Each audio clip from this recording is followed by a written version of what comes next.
Après Kidal, Tessalit, Tombouctou et Gossi en avril dernier, c'est au tour de la base opérationnelle avancée de Ménaka d'être remise à l'armée malienne par la force française de Barkhane. Ce lundi 13 juin 2022, dans un communiqué de l'état-major de l'opération Barkhane, on annonce l'installation sans délai des forces armées maliennes. Cette base, au nord du Mali, dans la zone dite des 3 frontières, avait été ouverte en 2018 et était occupée par la force Barkhane et des contingents de la force spéciale européenne Takuba, notamment les contingents tchèques, suédois et estoniens. Selon Barkhane, ce transfert s'inscrit dans le cadre de la réarticulation de sa force hors du Mali pour se recentrer au Niger, conformément à l'annonce du président français Emmanuel Macron le 17 février 2022. Dans le même communiqué, l'opération se félicite de la neutralisation du Marocain Abou Walid Al-Sharawi le 17 août 2021, chef à l'époque de l'État islamique au Grand Sahara.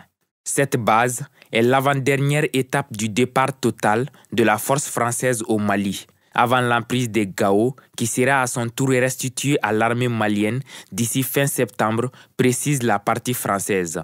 Pourrait-on s'attendre à un incident comme lors de celui du transfert de la base de Gossi?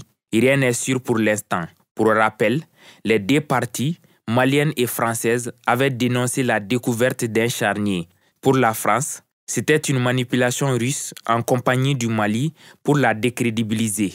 Du côté malien, le gouvernement a ouvert une enquête. L'État malien avait indiqué qu'il ne pouvait pas être accusé pour un crime près d'un camp qu'il n'avait pas encore occupé.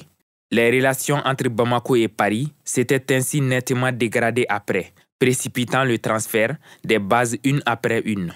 Aujourd'hui, une page de l'histoire se tourne en se rapprochant de l'épilogue de la présence militaire française au Mali. À défaut d'apporter rapidement des réponses aux menaces terroristes qui pèsent sur le Mali, les opérations militaires françaises se sont retrouvées en face d'une population malienne de plus en plus hostile à leur présence et d'une intervention russe de plus en plus désirée.